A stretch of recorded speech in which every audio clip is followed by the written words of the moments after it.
Hello everyone, I'm Babli Jonathan and this is the 6 p.m. primetime newscast on Equinoxe television live from our headquarters in Cameroon's economic capital. Dwelling our top stories tonight, the head of state of the Republic of Cameroon, Paul Biya, is qualified as a dictator who has no pity for his country by foreign media. This is contained in reports provoked by President Paul Biya's candidacy for the 2018 presidential election after close to 4 decades in power. The national chairman of the main opposition political party in the Republic of Cameroon, the Social Democratic Front SDF, John Fundi, calls on the head of state Paul Biya to call for a ceasefire and immediately withdraw the military in the northwest and southwest regions of the country hit by socio-political crisis for more than 2 years. Today, he was speaking in a Thanksgiving service in the northwest regional capital, Bamenda. And out of the country, young Ivorians could emerge at the top of the nation in 2020. The president of that country, Alassane Dramane Ouattara, has announced plans to transfer power to a new generation. Those were top stories.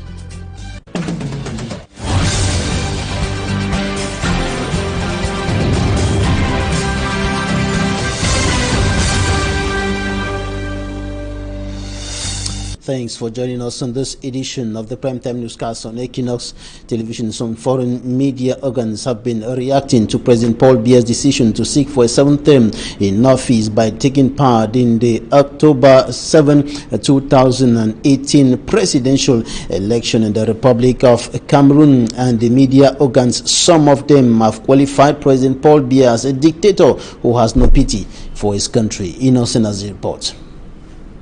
L'Express du Faso, a newspaper in Burkina Faso, on its front page titles as major news, Paul Biya does not have pity for his country Cameroon as he announced to run for the October 7, 2018 presidential election despite his 35 years rule and his old age, 85 years. Zimbabwe Today presents Paul Biya as an aged dictator.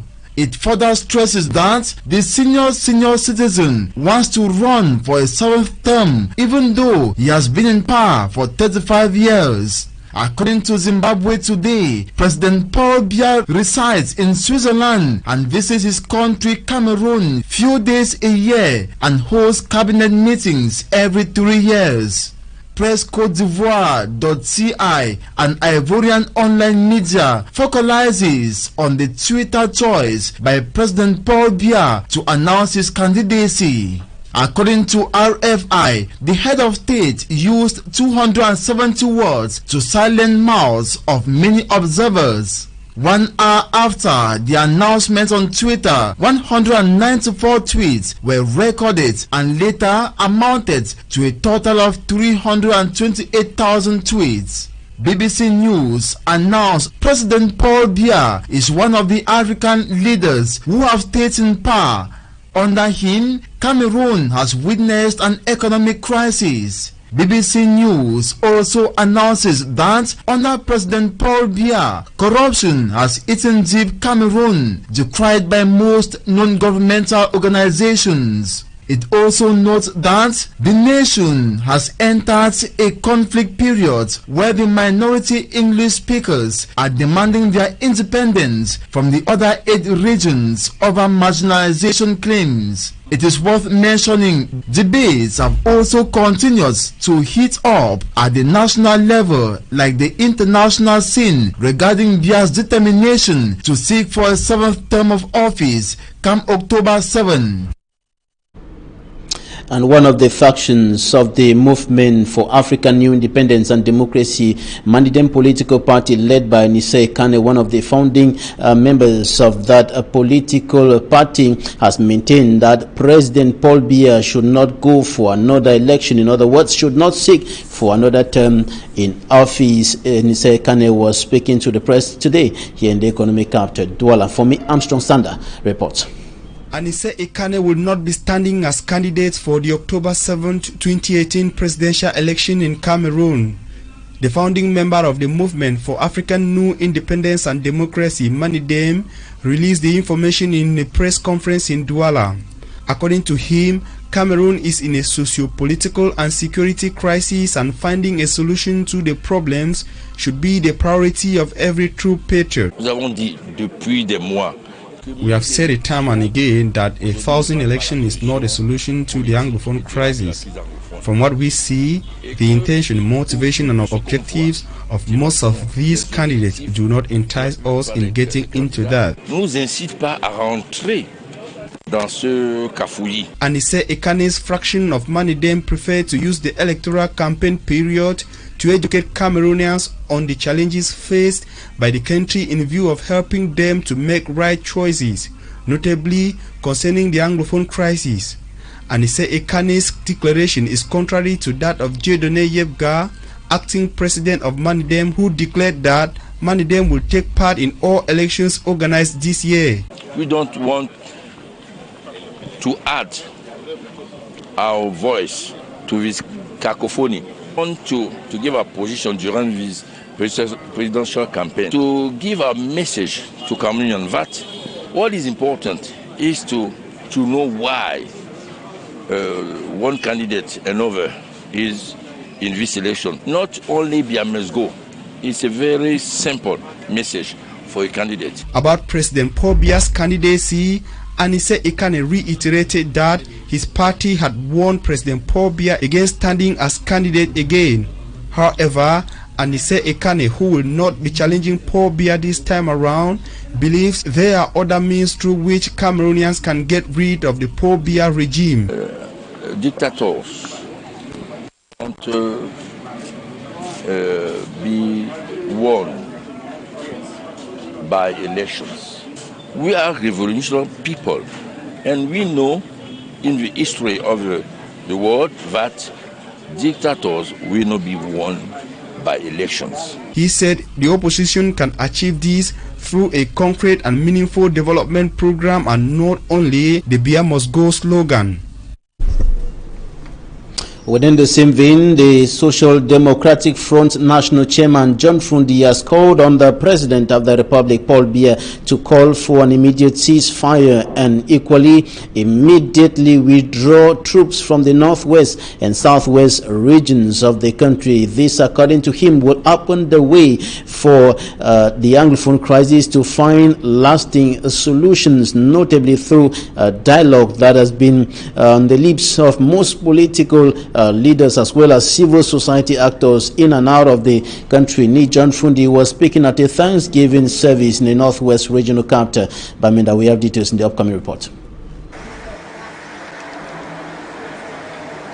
It is in the heat of the socio-political unrest that has been disturbing the people of the Northwest and Southwest regions that the chairman of the main opposition party, the Social Democratic Front, SDF party, brought together Christians of the Presbyterian Church, Musang, to thank God for his life.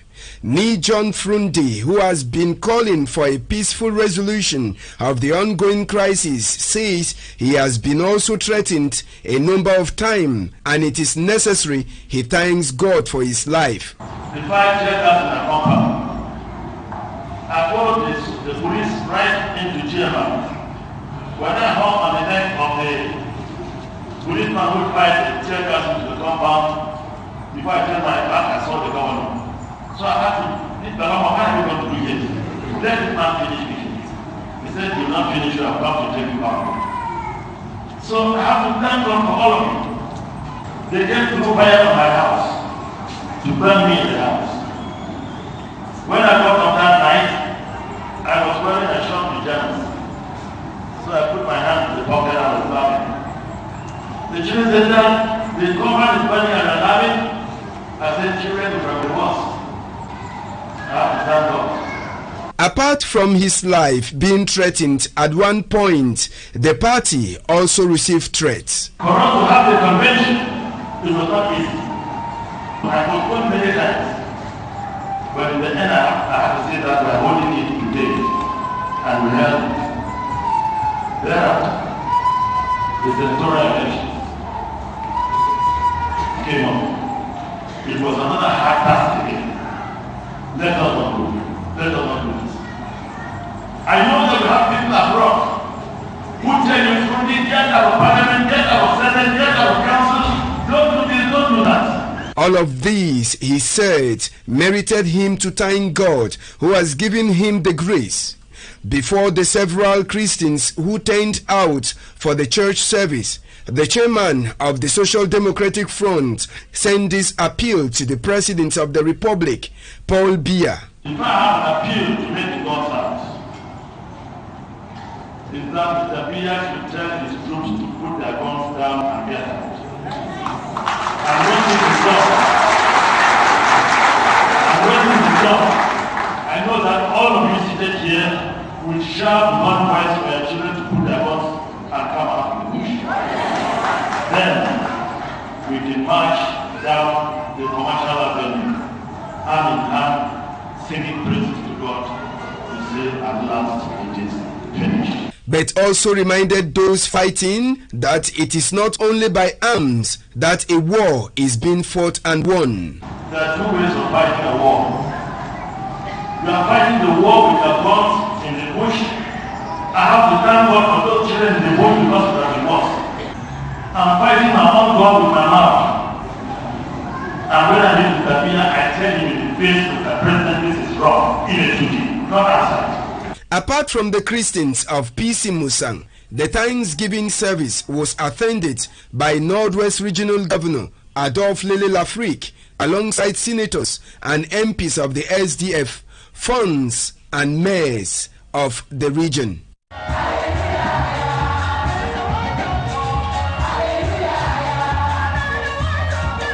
African Union has commended the efforts of the President of the Republic, Paul Biya, in finding solutions to the Anglophone crisis after the visit of the chairperson of the African Union Commission to Cameroon. In a release, the organization of the continent has commended the efforts of the President of the Republic, welcoming the determination expressed by President Paul Biya and, of course, the initiative taken in that regard, including the launching of the humanitarian emergency plan to respond to humanitarian needs on the ground, and reaffirming the African Union's unwavering commitment to the unity and territorial integrity of Cameroon and rejection of the causes to violence. He called for an inclusive dialogue and urged all stakeholders to privilege this path to facilitate a lasting way out of the crisis based on national leadership and ownership, and that will strengthen Cameroon's unity while respecting its diversity. The African Union is equally indicating that it is ready to support any effort to this end and in accordance with its responsibilities under its relevant instruments.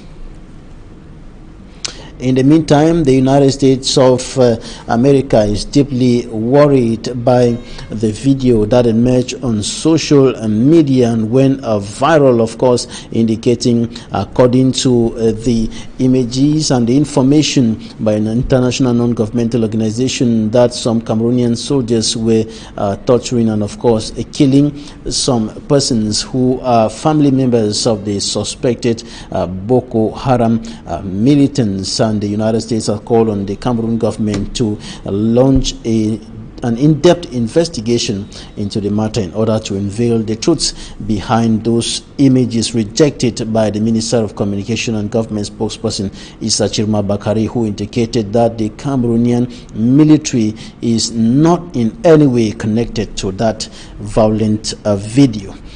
And now we talk something else, talking about the visit to the Republic of Cameroon of the Grand Master of the Sovereign Order of Malta, His Most Eminent Highness Fra Giacomo Dalla Torre del Tampio Di Sanguinito, who has been awarded a doctorate degree in philosophy at the University of Yaoundé 1 by the rector of that institution, Professor Maurice Aurel Soso, and he is now Dr. Honoris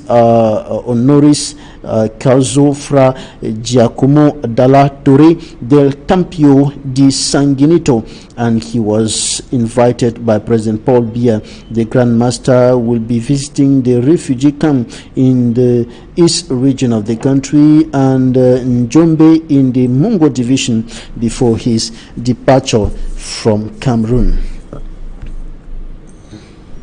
Barrister Sim Emmanuel has condemned the fact that some groups of lawyers have put themselves together to defend the House Speaker Kavayeke Jibril in a case that was filed at the military court in the nation's political capital, Yaoundé, notably concerning his bodyguard. Barrister Sim says that the concern, notably the President of the National Assembly, Kavayeke Jibril, had denied that he did not file any lawsuit against his former bodyguard, but some lawyers came up to defend the President of the National Assembly, and there was a heated debate at the military court today, and at the end of the debate, the President of the court accepted that the lawyers should go ahead to defend Kavayeke Jibril, even though he had denied that he did not file any case against his former bodyguard. This is an extract of Barrister Emmanuel Sim.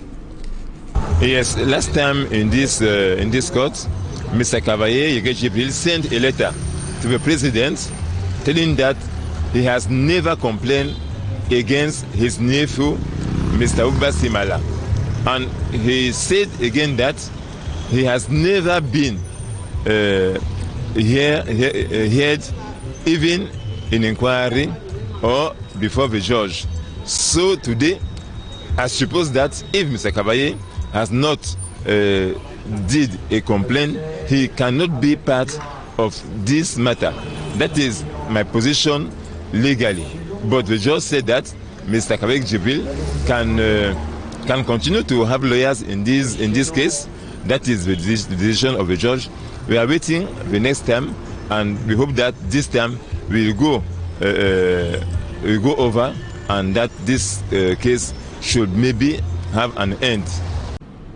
In a feature page in this edition of the Primetime Newscast on Equinoxe Television, to take you to the northwest regional capital, Bamenda, and we're going to show you the deplorable state of roads in that city. Cameroon's northwest regional capital, Bamenda, a city of bad roads. The decades-old roads running across the city are in an ugly state. All the quarters in Bamenda are bad. The Meta quarter, the road leading to Rendezvous, and of course, Laricon. In fact, all the roads are damaged. From Optician to Nkwen, Cow Street, Ghana Street, Commercial Avenue, you see Ayaba Street, Metakwata Street, Food Market, Tarikun, everywhere in town. It's a very catastrophic. It's not resemble the Bamenda city. Very bad. All the road in town. Here, every step that you take, either in a car or on foot, make only a pothole. Commuters say moving from one part of the city to another is a nightmare. Cars, bikes, even pedestrians are finding it very difficult to move in this town. We have a patient like that to carry to the hospital. It's a serious problem. The deplorable state of roads in Bamenda is negatively affecting business, especially for taxi drivers and commercial motorbike riders. This is one of the issues that provoked the social unrest led by imprisoned Mancho BBC. We are very angry. Throughout the time, there's no work because the roads are bad. Customers are not going to these are not moving. Bamenda city dwellers are urging public authorities to rehabilitate their roads. Let the government do something as far as the road of the state of Cameroon is concerned in the state of Bamenda. In fact, something should be done. A project to rehabilitate major roads through the city, recently launched by the Ministry of Public Works, is yet to provide visible answers to their plight. Out of Cameroon, the Ivorian President Alassane Dramane Ouattara has announced plans to transfer power to the younger generation by 2020. He was speaking during the General Assembly of a new political party, bringing together 5 other political parties in that country. We have details in this report. Ivorian President Alassane Ouattara sends signals of possible transmission of power to the younger generation during the General Assembly of a new political party, le Rassemblement des Oufouettistes pour la Démocratie et la Paix, RHDP. He said, I quote, "Today, France has a 40-year-old president. I'm not saying that I am old, but it is worth thinking about."